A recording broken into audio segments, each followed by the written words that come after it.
Group റൗണ്ടിലെ അവസാന പോരാട്ടത്തിൽ സ്കോട്ട്ലാൻഡിനെ തകർത്തെറിഞ്ഞുകൊണ്ട് group round മാസ്മരികമായി തന്നെ അവസാനിപ്പിച്ചിരിക്കുകയാണ് ബ്രസീൽ.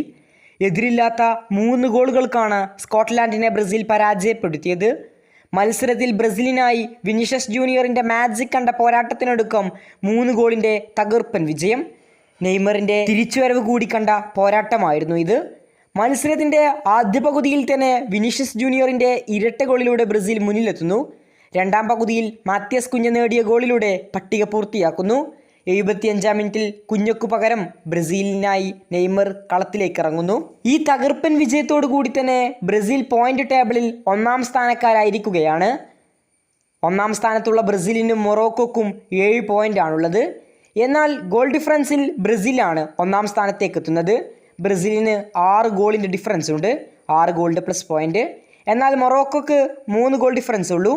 അതുകൊണ്ട് തന്നെ 6 ഗോൾ ഡിഫറൻസ് ഉള്ള ബ്രസീൽ പോയിന്റ് ടേബിളിൽ മൊറോക്കോയെ പിന്തള്ളി 1-ാം സ്ഥാനത്തേക്ക് എത്തിയിരിക്കുകയാണ്. ഇതോടെ ഫുട്ബോൾ ലോകം കാത്തിരുന്ന ഒരു വലിയ പോരാട്ടം തന്നെ വേൾഡ് കപ്പിൽ നടക്കാൻ പോവുകയാണ്. നിലവിൽ ഗ്രൂപ്പ് ജെയിൽ ആദ്യ 2 മത്സരത്തിലും ഗംഭീര വിജയം സ്വന്തമാക്കിയ നിലവിലെ ലോക ചാമ്പ്യന്മാരായ അർജന്റീന 6 പോയിന്റോടെ നിലവിൽ 1-ാം സ്ഥാനത്താണ്. അതിൽ മാറ്റം വരാനുള്ള സാധ്യതയില്ല. ഒരു റൗണ്ട് അവശേഷിക്കുന്നുണ്ടെങ്കിലും എതിർ ടീം വലിയ സ്കോറിന് ജയിച്ചാൽ മാത്രമേ അർജന്റീനയ്ക്ക് 1-ാം സ്ഥാനം നഷ്ടമാകൂ. അതിനുള്ള സാധ്യത നിലവിലില്ല. അർജന്റീനയ്ക്ക് താരതമ്യേന ദുർബലരായ ജോർദാനാണ് എതിരാളികളും. അടുത്ത മത്സരത്തിലും അർജന്റീന അനായാസം വിജയിച്ച് കയറിയേക്കും. ഇതോടെ ഗ്രൂപ്പ് സിയിൽ 1-ാം സ്ഥാനക്കാരായി ബ്രസീലും ഗ്രൂപ്പ് ജെയിൽ 1-ാം സ്ഥാനക്കാരായി അർജന്റീനയും എത്തിയ സ്ഥിതിക്ക് ഫുട്ബോൾ ലോകകപ്പിൽ ഏറ്റവും വലിയ പോരാട്ടം നടക്കാൻ പോകുന്നു. ഇനി ഈ ഇരു ടീമുകളും തമ്മിൽ കൊമ്പ് കോർക്കുക സെമി ഫൈനലിലേക്കായിരിക്കും.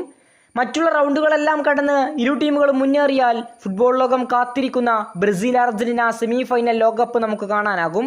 ലോകകപ്പിൻ്റെ സെമി ഫൈനലിൽ ബ്രസീൽ അർജന്റീന പോരാട്ടം. പക്ഷേ മറ്റുള്ള റൗണ്ടുകളെല്ലാം മറികടന്ന് 2 ടീമുകളും കുതിക്കണം. എന്നാൽ മാത്രമേ ഈ ഒരു പോരാട്ടം നമുക്ക് കാണാനാകൂ. ഇനി ഇവർ ഏറ്റുമുട്ടുകയാണെങ്കിൽ അത് സെമി ഫൈനലിൽ മാത്രമേ ഏറ്റുമുട്ടൂ. കൂടുതൽ ഫുട്ബോൾ വാർത്തകൾക്കും വേൾഡ് കപ്പ് വിശേഷങ്ങൾക്കും വേണ്ടി ചാനൽ ഇപ്പോൾ തന്നെ മറക്കാതെ സബ്സ്ക്രൈബ് ചെയ്യുക. ഫുട്ബോൾ ലോകത്തെ കൂടുതൽ വാർത്തകളും വേൾഡ് കപ്പ് വിശേഷങ്ങളുമായി ഇനിയും കണ്ടുമുട്ടാം.